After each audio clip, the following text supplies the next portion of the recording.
नमस्कार, हरियाणा की फटाफट सुबह की 25 खबरों में आपका स्वागत है। एक पहली गुजारिश, यदि आपने चैनल को अभी तक भी सब्सक्राइब नहीं किया तो सब्सक्राइब करें, बेल आइकन दबाएं ताकि हर अपडेट आप तक रोजाना हम पहुंचा सकें।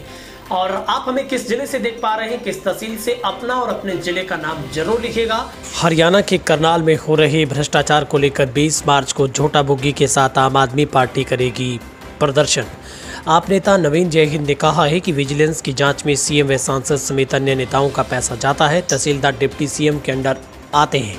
ऐसे में जिन लोगों के घर टूटे हैं, सीएम को उन लोगों से हाथ जोड़कर माफी मांगनी चाहिए। साथ ही सीबीआई से जांच करवाई जानी चाहिए। हरियाणा विधानसभा बजट सेशन की मंगलवार को सुबह 10 बजे कार्रवाई शुरू हुई। प्रश्नकाल के दौरान विपक्षी विधायकों ने सीवरेज पानी रजिस्ट्री घोटाले पर सरकार को घेरा। रजिस्ट्री घोटाले पर अभय सिंह चौटाला ने अपने भतीजे डिप्टी सीएम दुष्यंत चौटाला से सवाल जवाब भी किए। कांग्रेस ने बजट में एससी बीसी वर्ग के लिए कोई कल्याणकारी योजना की घोषणा न करने पर वॉकआउट किया। बजट को सत्ता पक्ष विधायकों ने सराहा और विपक्ष ने उसमें खामियां गिनाई।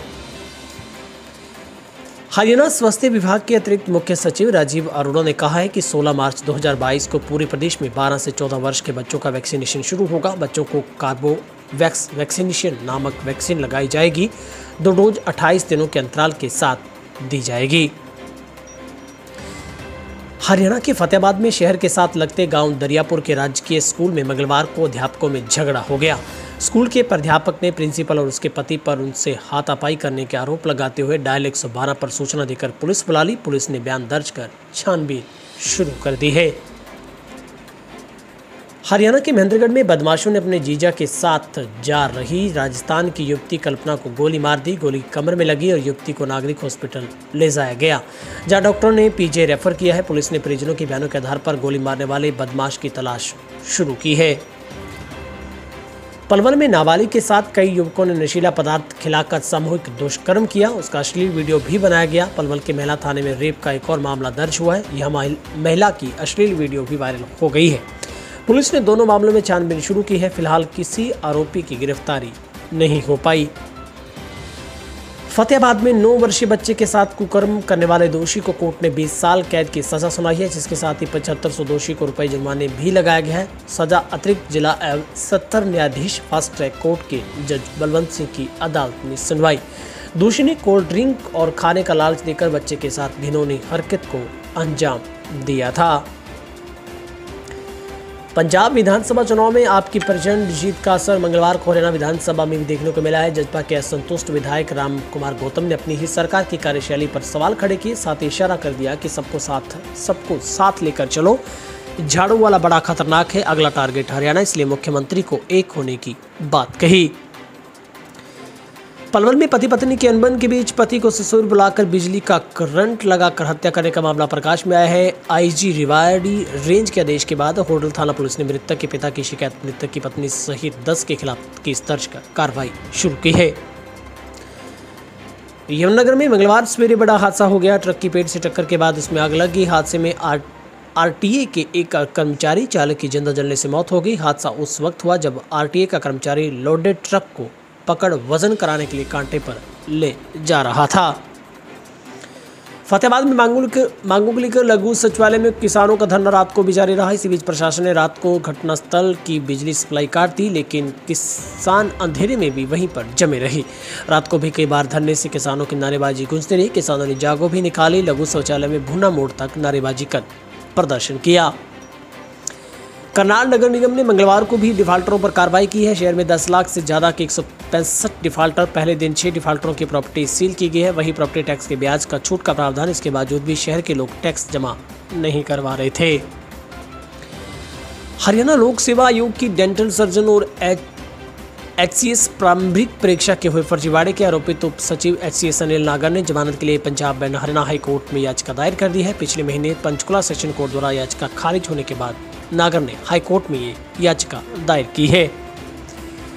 सिरसा लोकसभा क्षेत्र की सांसद सुनीता दुग्गल की कार्यशैली और कुशलता आमजन के हित के लिए संजीदगी से किए गए कार्यों के मद्देनजर प्रदेश सरकार ने सांसद को एक और अहम जिम्मेवारी सौंपी है। प्रदेश सरकार ने सांसद सुनीता दुग्गल को डिस्ट्रिक्ट इलेक्ट्रिसिटी कमेटी का जिला फतेहाबाद की चेयरपर्सन और लोकसभा क्षेत्र के अंतर्गत विस नरवाना की को चेयरपर्सन बनाया गया है। हरियाणा विधानसभा के बजट सेशन के दौरान जनसेवक मंच संयोजक एवं महम से आजाद विधायक बलराज कुंडू ने रजिस्ट्री मामले पर सरकार से तीखे सवाल पूछे, सरकार की कार्यशैली को कटघरे में खड़ा किया। हरियाणा विधानसभा में ध्यानाकर्षण प्रस्ताव पर सप्लीमेंट्री बोलते हुए कुंडू ने सरकार को रजिस्ट्री पर जमकर घेरते हुए पूछा कि जब जून 2020 में रजिस्ट्री घोटाले से संबंधित रिपोर्ट आ गई है तो पौने 2 साल तक सरकार क्यों सोती रही। इनेलो प्रधान महासचिव अभय सिंह चौटाला ने मंगलवार को विधानसभा में रजिस्ट्री घोटाले के ऊपर लाए गए ध्यानाकर्षण प्रस्ताव को सदन में पढ़ा। उन्होंने कहा कि सरकार ने स्वयं ये बात स्वीकार की है कि रजिस्ट्रियों में बड़े पैमाने पर गड़बड़ियां हुई है। ताजा उदाहरण देते हुए उन्होंने कहा कि सोमवार को ही मुख्यमंत्री के गृह क्षेत्र में एक तहसीलदार रजिस्ट्री घोटाले में पकड़ा गया। उन्होंने बीजेपी गठबंधन सरकार पर सीधा आरोप जताते हुए कहा कि रजिस्ट्रियों में जो भ्रष्टाचार हो रहा है वह सरकार समय करा रही है।